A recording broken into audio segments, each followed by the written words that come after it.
आणि कोकणा समितीतले सर्व सदस्य मंडळी. आज जो आपण पहिला प्रोग्राम की काय असेल बरोबर का कोकणा प्रकल्पाची पार्श्वभूमिका बोलं काय असेल हे आज आम्ही घेतो. त्याच्यावर 7 वर्षाचं काम करतो, पण वरच्या पडणार आहे यांची झाडकाचा सुद्धा वरचं पडलेलं आहे. पण गावात जाणे काम बघणे ते मार्गदर्शन करा. आता याचं टप्प्यावर तुम्ही गेले आणि टप्प्यावर उद्यापासून तुम्ही काय करणार की त्या गावामध्ये शिवार केली लेकरा मार्ग, नंतर शिवार केल्याने गाव केले. गावखेडीमध्ये ह्या लेकरांना मदत द्यायची आहे पण त्यातून काही घोषणा निर्माण करायला सांगितलं.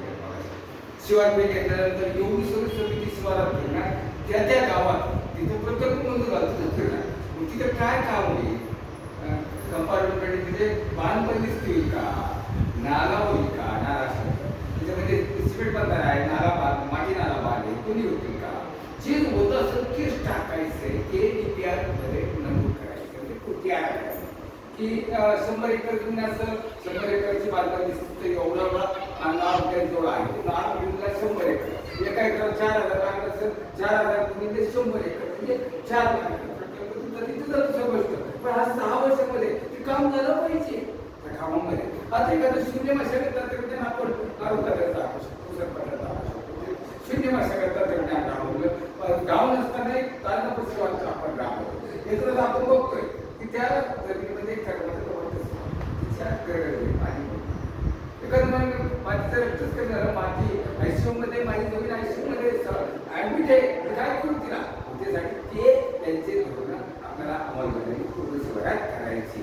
शून्य मशागत तंत्रज्ञान, एकाचं पेट एकाचं ते काप एकाचं आणि कापणी आहे ते तंत्रज्ञान तिथं समजून घ्यायचं आपल्याला. उदाहरण दिलं गेलं. दुसरं उदाहरण जलधारा प्रकल्प आहे. जलधाराचे खड्डे जागोजागी आपला जरी प्रकल्प असला तो प्रकल्प पाणी नसलं, काही जागेत पाणी आजही कमी पडतं, वरच्या शहरामध्ये पाणी कमी पडल्यावर उत्पादक कमी येते. म्हणून आपल्याला प्रोटेक्टिव्ह इरिगेशन म्हणजे संरक्षण पाणी पुस्तक मिळतं, त्याची आपल्याला तरतूद करायची. एखाद्या वर किंवा संरक्षण पाणी काय होईल माझं जर आपण रिझर्व करून ठेवलं पाणी शेतकरी असं एखादं विहीर पुनर्वसन असं एखादा जलधारा खड्डा असं इथून आपल्याला पाणी मिळत ना प्रकल्प पाणी एखाद्या उन्हाळ्यात बंद होऊ शकतं. म्हणून तो एक आपल्याला इथं प्रकल्पामध्ये समाविष्ट करायचा की विहीर पुनर्भरणामधल्या 15 विहिरी आहेत. 15 विहीर पुनर्भरण लाईट पाहिजे, विहीर पुनर्भरण लाईट त्या आम्हाला घ्यायच्या. तर डाग आहे जेवढा नागपुरीला त्या विहिरी म्हणजे 12 विहिरी असेल जेवढं पैसे असेल त्याला टाकायचं.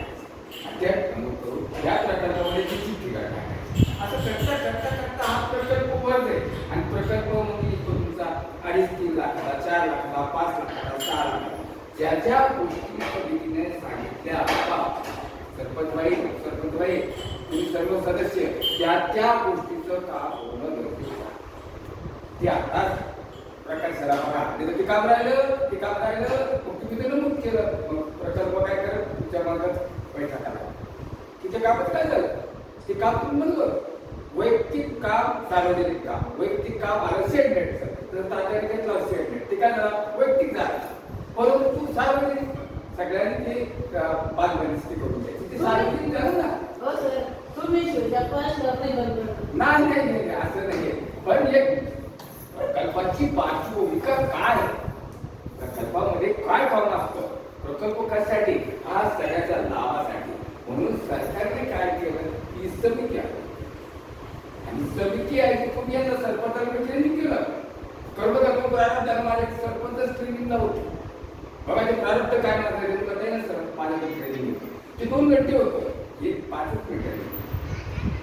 त्याच्यात आम्ही ट्रेनिंग घेतली आणि ही ट्रेनिंग दिली जवळपास 800 ते 900 ग्रामपंचायतीला मी. आणि आतापर्यंत 26वा ट्रेनिंग झालं माझं आपलं वसूल प्रबोधनी आणि MGM गांधीजी वरतीकडं टेकडं तिथं माझं सारखं चालू आहे. कधी परेशानी उडाली माझी कधी पण मला म्हणजे मी ट्रेन असल्यामुळे मला ह्या माझे बंधू आहे सहाय्यक आहे कृषी पर्यवेक्षक आहे. आज त्याच्यासमोर सांगितलं मी तुम्हाला की हा आपल्याला 0 टिलेज म्हणजे शून्य मशागत तंत्रज्ञान अतिशय महत्वाचं आहे. बेडवरची शेती असली म्हणजे अशी बेडवरचं महत्व समजून घ्या. हा हा समजून घ्या. बेडवरची शेतीला महत्व एवढं आलं की अतिवृष्टी झाली तर पाणी निघून जातं, कमी वृष्टी झाली पाणी जिरून राहतं. म्हणून आपण शून्य मशागत तंत्रज्ञानाला फार महत्व दिलं आपल्या गावात. या प्रकाशन सांगा आणि प्रकाशन आपल्या गावाची ऍक्टिव्हिटी राबवा.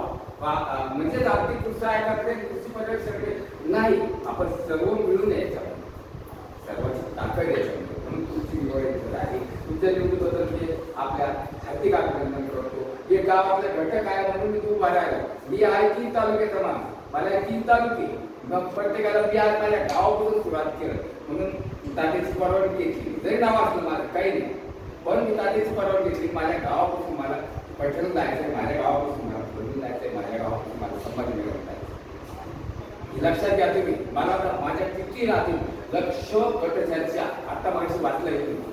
ह्या लक्ष गट चर्चा माझ्याकडे 20 आहे. 20 पैकी माझ्या गावाची आज मी सुरुवात केली आणि माझ्या